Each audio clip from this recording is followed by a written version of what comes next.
నమస్తే, welcome to Leo news. Nellore rural MLA Kotamreddy Sridhar రెడ్డిని చంపితే డబ్బే డబ్బు అంటూ 5గురు రౌడీ షీటర్లు మాట్లాడుకుంటున్నటువంటి వీడియో సోషల్ మీడియాలో వైరల్ అవ్వడం, అది ఎమ్మెల్యే గారి దృష్టికి వెళ్ళడం, ఆయన దానిపైన స్పందించడం మనందరికీ తెలిసిన విషయమే.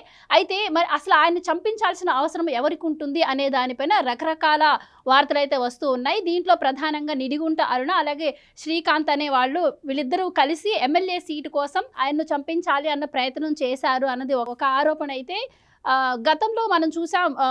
కోటంరెడ్డి శ్రీధర్ రెడ్డిని టార్గెట్ చేస్తూ వైసీపీ సోషల్ మీడియాలో చాలా రకాల పోస్టులు పెట్టారు. సో దీని వెనుక వాళ్ళ హస్తం కూడా ఉండే అవకాశం ఉందా అని చెప్పి మరొక ఆరోపణలు అయితే వినిపిస్తూ ఉన్నాయి. ఏదేమైనా సరే మరి కోటంరెడ్డి శ్రీధర్ రెడ్డి స్పందించక ముందే నాకు పదవి కన్నా ప్రాణం ముఖ్యం అంటూ కొన్ని వీడియోలు బయటికి రావడం, దానికి ఆయన క్లారిటీ ఇవ్వటం మనం చూసాం. సో ఇలాంటి దుష్ప్రచారం కూడా ఆయన పైన చేయాల్సినటువంటి అవసరం ఎవరికి ఉంది, అసలు ఈ ప్లాన్ చేయడానికి గల కారణం ఏంటి, ఈ వీడియోలో నిజమెంత, ఇలాంటి విషయాలు తెలుసుకుందాం. మనతో పాటు ఉన్నారు ప్రముఖ ఆర్థిక, రాజకీయ, సామాజిక విశ్లేషకులు రాజేష్ అప్పసాని గారు. నమస్కారం సార్. నమస్కారం సార్, ఈ కోటంరెడ్డి శ్రీధర్ రెడ్డి గారిని చంపాలి అన్న వీడియో బయటకు వచ్చిన తర్వాత ఇది బాగా ఇష్యూ అయింది.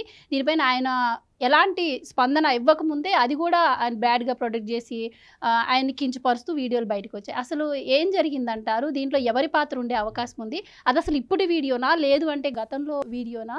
మీ విశ్లేషణ ఏంటి సార్ దీనిపైన? ఈ వీడియో చూసిన తర్వాత నాకు ఒక ఇన్సిడెంట్ గుర్తుకొచ్చింది. కోటంరెడ్డి శ్రీధర్ రెడ్డి గారు 2024 ఎన్నికలకు ముందు నాటి జగన్మోహన్ రెడ్డి గారి నాయకత్వంతో విభేదించి వైసీపీ పార్టీ శాసనసభ్యుడిగా ఉన్న ఆయన వైసీపీ పార్టీకి దూరం మెయింటైన్ చేస్తూ ఉన్నారు. ఆ రోజు ఆయన జగన్మోహన్ రెడ్డి గారు శాసనసభ్యుల్ని ఎలా ట్రీట్ చేస్తూ ఉన్నారు, తాను తన నియోజకవర్గ అభివృద్ధి గురించి, నియోజకవర్గానికి సంబంధించిన పెండింగ్ సమస్యల గురించి జగన్మోహన్ రెడ్డి గారి అపాయింట్మెంట్ కోసం ఎన్నాళ్ళు నిరీక్షించాల్సి వస్తూ ఉంది. అక్కడ ధనుంజయ రెడ్డి స్టేజ్లోనో సజ్జల రామకృష్ణారెడ్డి స్టేజ్లోనో ఎమ్మెల్యేల మొర వాళ్ళతోటే చెప్పుకోవాల్సిన దుస్థితి ఎదురుకావటం ఏంటి? ముఖ్యమంత్రిగా జగన్మోహన్ రెడ్డి గారు తన నియోజకవర్గానికి ఇచ్చిన అష్యూరెన్సెస్ కూడా ఆయన దిగువనున్న సీఎంఓ కార్యాలయపు సిబ్బంది ఎలా పెండింగ్ పెడతా ఉన్నారు, వీటినన్నిటినీ ఆయన పదే పదే మీడియా ముందు ప్రజలకు తెలియపరుస్తూ ఉన్నారు. ఈ క్రమంలో ఆయన ఇంకొక బ్లాస్టింగ్ న్యూస్ కూడా ఆయన నుంచి ప్రజలకు తెలియజేయడం జరిగింది. నాటి ఇంటెలిజెన్స్ చీఫ్గా ఉన్న పిఎస్ఆర్ ఆంజనేయులు తనని పిలిపించి, నువ్వు నీ స్నేహితుడితో ఫోన్లో మాట్లాడుతూ జగన్మోహన్ రెడ్డి గారిని దూషిస్తూ ఉన్నావు, ఇదిగో నువ్వు నీ స్నేహితుడితో మాట్లాడిన ఫోన్ కంటెంట్ అని చెప్పి నా ఎదురుగా పెట్టారు. నేను నా స్నేహితుడితో మాట్లాడుకున్న సంభాషణలు మీ దగ్గరికి ఎలా వచ్చాయి అంటే మీరు నా ఫోన్లు ట్యాప్ చేస్తున్నారా?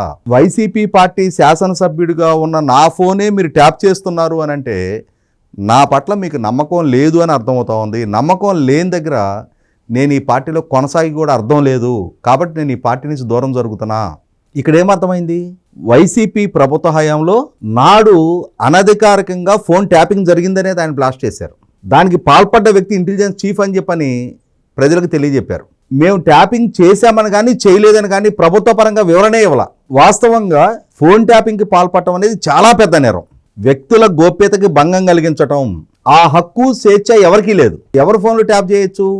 యాంటీ సోషల్ ఎలిమెంట్స్, సంఘ విద్రోహ శక్తులు, సమాజానికి పెనుముప్పుగా మారిన వ్యక్తులు ఎవరైతే ఉంటారో వాళ్ళని అనుమతులు తీసుకొని వాళ్ళ ఫోన్లు ట్యాప్ చేయడానికి ఆస్కారం ఉంది. కానీ శాసనసభ్యుల ఫోన్లు ట్యాప్ చేయడం ఏంటి? నీ సొంత పార్టీ శాసనసభ్యుల ఫోన్లు ట్యాప్ చేయడం ఏంటి? ఇవన్నీ ప్రజల్లో చాలా విస్తృతంగా ఆయన చర్చనీయాంశం చేశారు. ఈ చర్చనీయాంశం చేస్తున్న సందర్భంలో ఒక సంఘటన జరిగింది. బోర్గడ్డ అనిల్ బూతులు అంటే అతను ఎంత జుగుసాకరమైన పదజాలంతో చంద్రబాబు నాయుడు గారిని, పవన్ కళ్యాణ్ గారిని, లోకేష్ గారిని, భువనేశ్వర్ గారిని, బ్రాహ్మణిని కూడా ఎంత అభ్యంతరకర పదజాలంతో అతను దూషించాడు అనేది, తన సంస్కారహీనత్వాన్ని ప్రదర్శించాడు అనేది చూసాం. ఆ రోజు జగన్మోహన్ రెడ్డి గారి పాలనా హయాంలో చెలరేగిపోయాడు అతను కోటంరెడ్డి శ్రీధర్ రెడ్డి గారికి ఫోన్ చేసి, జగన్మోహన్ రెడ్డి గారికి వ్యతిరేకంగా నీ ఇష్టం వచ్చినట్టు మాట్లాడుతున్నావు, నేను నిన్ను నెల్లూరు నుంచి బండికి కట్టుకొని లాక్కెళ్తా అన్నాడు. ఫోన్ చేసి ఒక ఎమ్మెల్యేని. ఎవరితను? అతని స్థాయి ఏంటి? వైసీపీ పార్టీ ప్రతినిధివా? నువ్వు రిపబ్లికన్ పార్టీ నాయకుడిని చెప్పని చెప్పుకునేవాడివి. నీకు వైసీపీ పార్టీ అంతర్గత వ్యవహారాలతో నీకేం సంబంధం? అయినా సరే ఒక శాసనసభ్యుడిని బండికి గట్టి లాక్కెళ్తా అనే ధైర్యం నీకు ఎక్కడి నుంచి వచ్చింది? ఎవరు అండదండలతోటి ఎవరు ఆ వ్యాఖ్యలు చేయమంటే చేశావు? అంటే ఆనాడే కోటంరెడ్డి శ్రీధర్ రెడ్డి గారి భద్రతకు ముప్పు ఉందనేది అర్థమైంది కదా.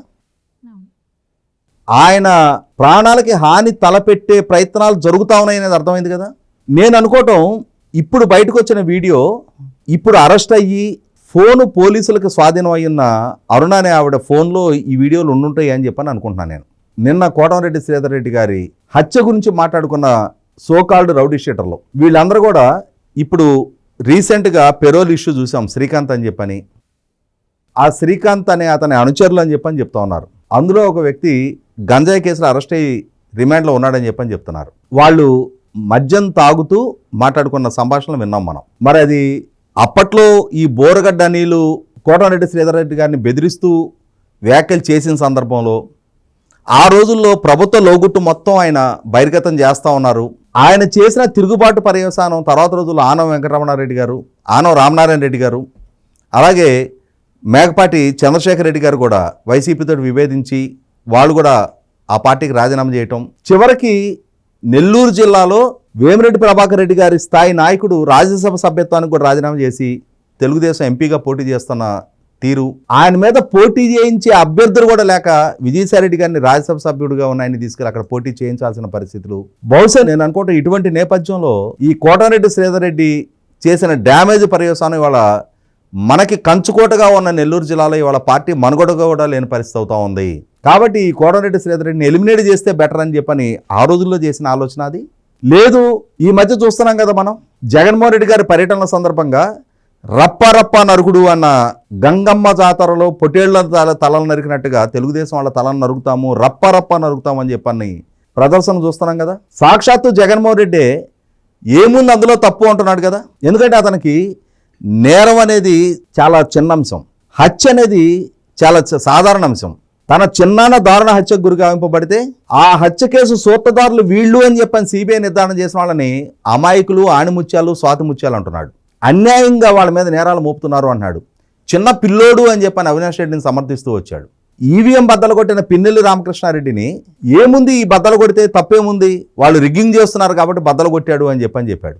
మరి అదే నెల్లూరు జిల్లాలో మొన్న ప్రస్తుత కావలి ఎమ్మెల్యే కావ్య కృష్ణారెడ్డి గారు, మాజీ ఎమ్మెల్యే ప్రతాప్ రెడ్డి నన్ను హత్య చేయించే ప్రాసెస్లో ఉన్నాడు అని చెప్పని ఆయన ఆరోపిస్తూ ఉన్నారు. రీసెంట్గా నా మైండ్ మీద డ్రోన్ ఎగరవేస్తూ ఉన్నారు. ఎవరి డ్రోన్ ఎగరవేస్తుంది అని చెప్పని ఆ ఎగరవేస్తున్నారని పట్టుకుంటే వాళ్ళు ప్రతాప్ రెడ్డి మనుషులని చెప్పని తెలుస్తూ ఉంది. నా కదలికల మీద వాళ్ళు రెక్కి నిర్వహిస్తూ ఉన్నారు, నా ప్రాణాలకు ముప్పు ఉంది అని చెప్పని ప్రస్తుత కావలి శాసనసభ్యుడు చెప్తా ఉన్నాడు. ఇంకో పక్క నిన్న పిన్నెల్లి రామకృష్ణారెడ్డి వాళ్ళ తమ్ముడు వెంకటరామరెడ్డి వాళ్ళు మాచర్ల నియోజకవర్గంలో జరిగిన జనశెట్టి వెంకటేశ్వర్లు, కోటేశ్వరరావుల జంట హత్యల కేసులో వీళ్ళ ప్రమేయం ఉంది అని చెప్పని వీళ్ళ ముందస్తు బెయిల్ పిటిషన్ నేను హైకోర్టు కొట్టేయడం జరిగింది. ఒక పక్క రప్ప నరుకుడు అని చెప్పని ఆ పార్టీ కార్యకర్తలు నినాదాలు చేయడం, దాన్ని నాయకుడు సమర్థించడం, తెలుగుదేశం ప్రస్తుత శాసనసభ్యుల ప్రాణాలకు ముప్పు ఉంది అన్న పరిస్థితులు కనిపిస్తూ ఉంటాం. అధికారానికి దూరమైనా సరే తెలుగుదేశం కార్యకర్తలని చంపిన కేసులో మాజీ శాసనసభ్యుడు ప్రమేయం ఉంది అని చెప్పని వాళ్ళ నిర్ధారణ అవుతూ ఉంటాం. వీటన్నిటిని చూస్తే నేరాలని, హింసని, హత్యల సంస్కృతిని పెంచి పోషించాలి, తమ రాజకీయ ప్రత్యర్థులను శాశ్వతంగా ఎలిమినేట్ చెయ్యాలి అనే ఒక లక్ష్యంతో వైసీపీ పార్టీ, వైసీపీ నాయకత్వం పనిచేస్తున్నట్టుగా అర్థమవుతా ఉంది. కాబట్టి ఇప్పుడు బయటకు వచ్చిన వీడియో ఇది ఇప్పటిదా పాతదనేది అప్రస్తుతం. కోటమిరెడ్డి శ్రీధర్ రెడ్డి గారి మీద విపరీతమైన ద్వేషం, శత్రుభావన వైసీపీ నాయకత్వం పెంచుకుందనేది అర్థమవుతా ఉంది. నిత్యం ప్రజలతో మమేకం ఉండి ప్రజా జీవితంలో కొనసాగే కోటమిరెడ్డి శ్రీధర్ రెడ్డి గారి వంటి నాయకుడికి ఇవాళ ఆయన ప్రాణాలకే ముప్పెదిరే పరిస్థితులు తలెత్తుతాయి అనుకుంటున్నప్పుడు కట్టుదిట్టమైన భద్రతా చర్యలు ఆయనకి ఏర్పాటు చేయాల్సిన అవసరం ఉంది. అదే సందర్భంలో ఆ విధమైన దుస్సాహసానికి ఒడిగట్టే ప్రయత్నానికి ఎవరు పాల్పడ్డా, ఏ స్థాయి వ్యక్తులు వాళ్ళకి మద్దతు ఇచ్చినా, ఎవరు ఆదేశాలతో వాళ్ళు అటువంటి చర్యలకు ఉపక్రమించే ప్రయత్నం చేసినా కలుగుల్లో దాక్కున్న ఏ స్థాయి వ్యక్తులైనా సరే జుట్టు పట్టి బయటకు ఈడ్చుకురావాల్సిన అవసరం ఉంది. ఇవాళ ఈ వీడియోలో ఈ అంశాన్ని ప్రస్తావించిన వ్యక్తుల్ని వాళ్ళని ఇంట్రాగేట్ చేసి ఎవరు డబ్బు ఇస్తానన్నారు, కోటమిరెడ్డి శ్రీధర్ రెడ్డిని చంపితే డబ్బు అని చెప్పని అంటున్నారు. ఆ డబ్బు ఇస్తానన్న వ్యక్తులు ఎవరు? ఎందుకంటే దస్తగిరి వివేకానంద రెడ్డి గారి కేసులో పులివెందుల మేజిస్ట్రేట్ గారి ముందు ఇచ్చిన సిఆర్పిసి 164 స్టేట్మెంట్లో వివేకానంద రెడ్డి గారిని చంపితే 40 కోట్ల రూపాయలు సుపారీ మాకు ఆఫర్ చేశారు అని చెప్పాడు. నాకు ₹1 కోటి ముట్టాయి అడ్వాన్స్ గారని చెప్పాడు. అతని దగ్గర నుంచి సిబిఐ 72 లక్షల రూపాయలు రికవర్ చేసుకోవడం జరిగింది. అంటే కిరాయి ముట్ట చెప్పి హత్యలు చేయించడం అనేది వైసీపీకి వెన్నతో పెట్టిన విద్య అనేది ఆల్రెడీ వివేకానంద రెడ్డి గారి హత్య నిర్ధారణ చేసింది. కాబట్టి వాళ్ళ కోటంరెడ్డి శ్రీధర్ రెడ్డి గారి ప్రాణాలకి ముప్పు తలపెట్టాలని ఆలోచన చేస్తున్న వ్యక్తులు శక్తులు ఎవరు? ఈ డబ్బు ఆఫర్ చేస్తున్న వ్యక్తులు ఎవరు? అసలు హత్యలకే ఇన్ని కోట్ల రూపాయలు ఖర్చు పెట్టగలిగే ఆర్థిక స్తోమత వాళ్ళకి ఎక్కడి నుంచి వస్తుంది? వాళ్ళ ఆర్థిక మూలాలేంటి? వీటన్నిటి మీద లోతైన విచారణ జరపాల్సిన అవసరం ఉంది. కాబట్టి రాష్ట్రంలో శాసనసభ్యుడి స్థాయి నాయకుడి ప్రాణాలకే ప్రమాదకరమైన పరిస్థితులు ఉత్పన్నం అవుతాయి అనుకుంటున్నప్పుడు, రాష్ట్రంలో శాంతి భద్రతలు కాపాడాల్సిన బాధ్యత ఉన్న ప్రభుత్వం ఉక్కుపాతంతో ఇటువంటి యాంటీ సోషల్ ఎలిమెంట్స్ ఏ స్థాయి వ్యక్తులైనా, ఆ ఆలోచన చేస్తున్న వ్యక్తులు, ప్రోత్సహిస్తున్న వ్యక్తులు, వాటిని అమలు చేస్తున్న వ్యక్తులు, ఏ స్థాయి నాయకులైనా వ్యక్తులైనా సరే వాళ్ళని తొక్కి పెట్టి నారదీయాల్సిన బాధ్యత ప్రభుత్వం మీద ఉంది. Thank you so much. నమస్కారం. Please subscribe to Leo news for more videos.